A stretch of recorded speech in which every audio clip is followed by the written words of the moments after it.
Good morning students. आज की BSc second year की इस फिजिक्स ऑनलाइन क्लास में आप सभी विद्यार्थियों का स्वागत है।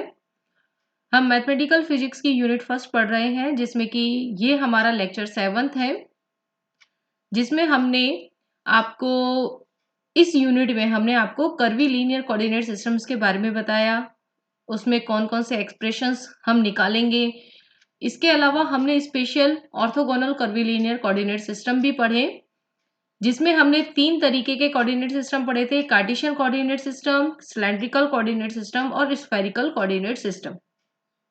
ठीक है, तो ये हमारे लेक्चर 6 तक हमने कंसीडर कर लिया था। आज के इस लेक्चर में हम पढ़ने वाले हैं transformation from Cartesian coordinate system to cylindrical coordinate system and vice versa. मतलब कि हम किस तरीके से कार्टेशियन कोऑर्डिनेट सिस्टम से को सिलेंड्रिकल में या सिलेंड्रिकल को कार्टेशियन कोऑर्डिनेट सिस्टम में हम किस तरीके से ट्रांसफॉर्म कर सकते हैं, उसके बारे में पढ़ेंगे, जिसमें कि हम पोजीशन वेक्टर, यूनिट वेक्टर और किसी भी वेक्टर फील्ड को किस तरीके से ट्रांसफॉर्म किया जाएगा उसके बारे में हम पढ़ने वाले हैं।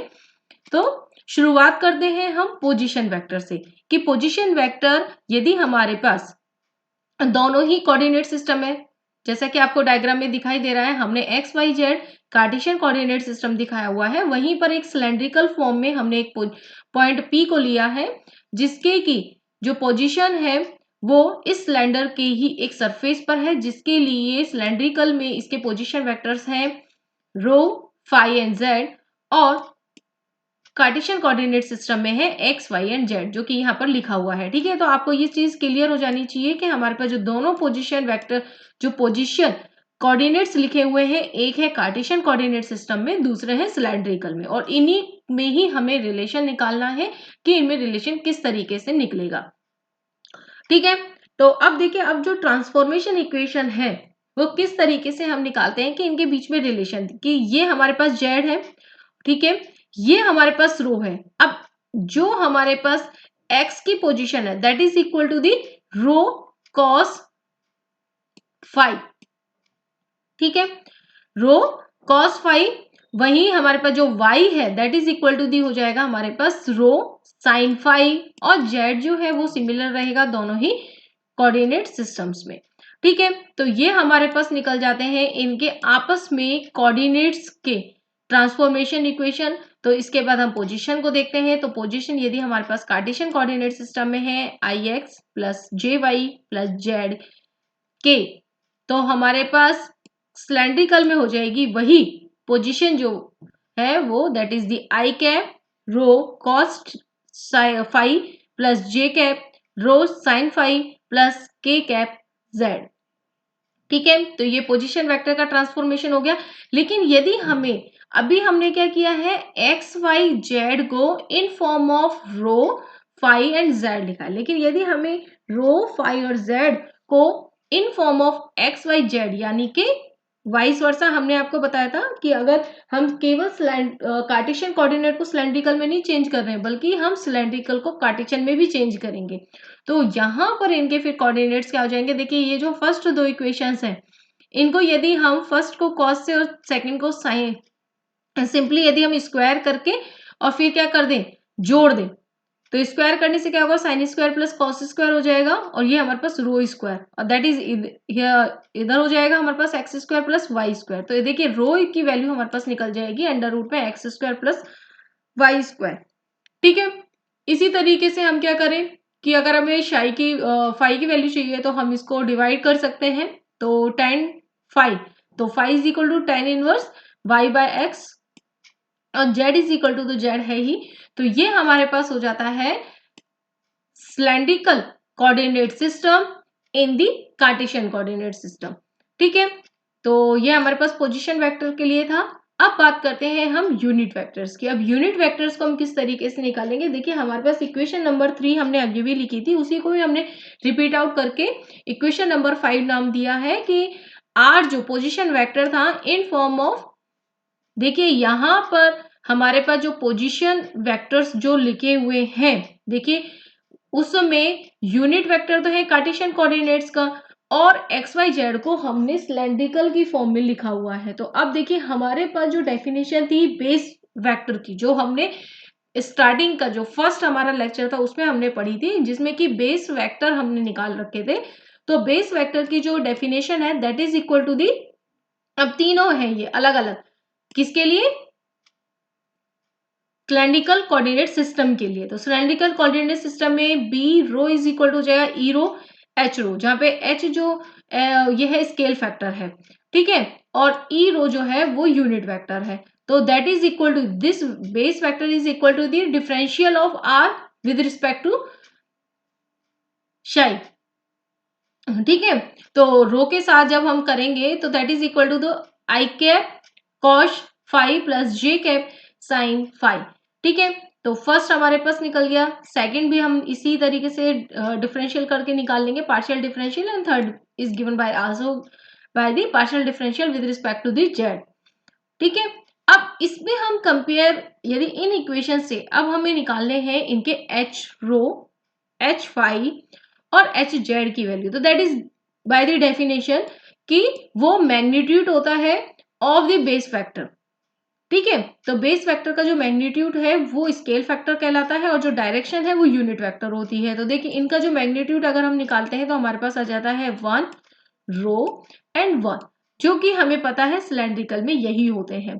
तो इनकी वैल्यूज को यदि हम इक्वेशन नंबर 6 में रख देते हैं तो हमारे पास आ जाती है ई रो, ई फाई और ई जेड की value, that is given by the i cap cos phi plus j cap sine phi, E phi is equal to minus I cap sin phi plus J cos phi and EZ is equal to K cap, ठीक है।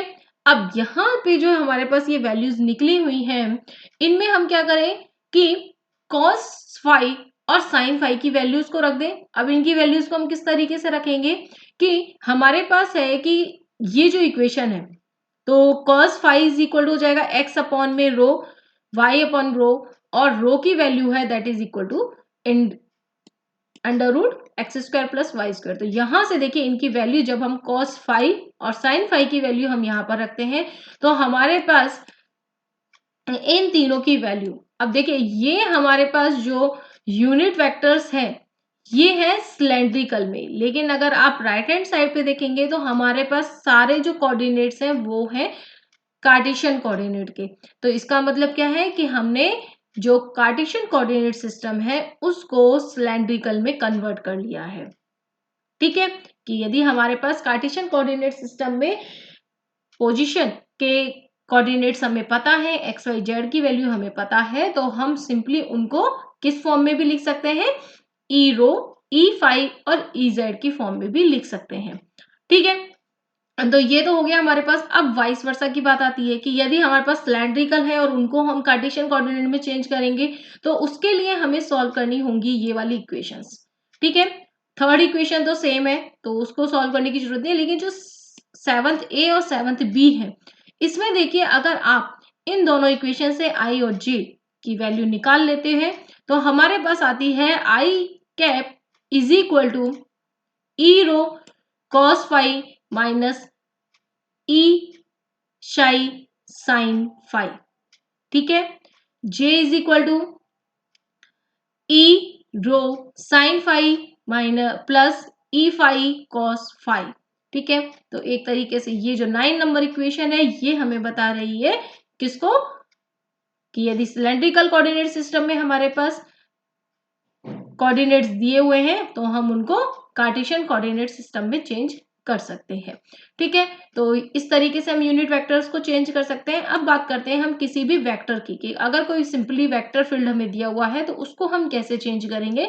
तो हमें पता है कि Cartesian coordinate system में ए को हम इस तरीके से रिप्रेजेंट करते हैं, तो सिलेंड्रिकल में हमारे पास वेक्टर ए को रिप्रेजेंट करने का तरीका है गिवन बाय इक्वेशन नंबर 11।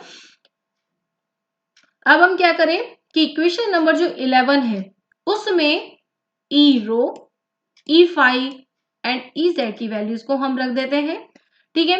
तो इनकी वैल्यूज को रखने के बाद हमारे पास क्या होगा, सिंपली देखिए कि अब आई को के जो फैक्टर्स थे उनको हमने कॉमन लेकर फिर जे को कॉमन लिया, तो इस तरीके से हमारे पास आ गया a x, a y and a z. यानी हमारे पास अगर सिलेंड्रिकल में हमें सब चीजें पता है तो हम कार्टेशियन में उनको चेंज कर सकते हैं, लेकिन यदि हमें कार्टेशियन से सिलेंड्रिकल में चेंज करना है तो हमें क्या करना होगा, इक्वेशन नंबर 10 को यूज करना होगा, जिसमें आई जे की वैल्यू जो है वो हमें रखनी होगी। देखिए, अब यदि हम आई जे की वैल्यू रख देते हैं इक्वेशन नंबर 10 में, तो हमारे पास आई जे, तो इधर से हम ई रो को कॉमन लेते हैं, ई फाई को कॉमन लेते हैं, तो एडिशनल जो हमारे पास ब्रैकेट में जो आ जाएंगी टर्म्स आएंगी, that is equal to the e rho, e phi and a z. ठीक है, तो a rho is equal to a x cos phi plus a y sine phi, a phi is equal to minus a x sine phi plus a y cos phi and a z is equal to the a z. तो simple terms है, आप easily इनको निकाल सकते हो, कोई ऐसा लेंदी work नहीं है, बस आपको थोड़ा कैलकुलेशन पे ध्यान देना है कि किस तरीके से हम इन टर्म्स को निकाल रहे हैं। खासकर यूनिट वेक्टर जो है उनको आपको ध्यान रखना है, अपने हाथ से एक बार करके देखेंगे तो आपको इजीली ये चीजें समझ में आ जाएंगी, कोई प्रॉब्लम नहीं होगी। अगर फिर भी होती है तो आप मुझे व्हाट्सएप ग्रुप पर डिस्कशन कर सकते हैं। और thank you so much for keep watching.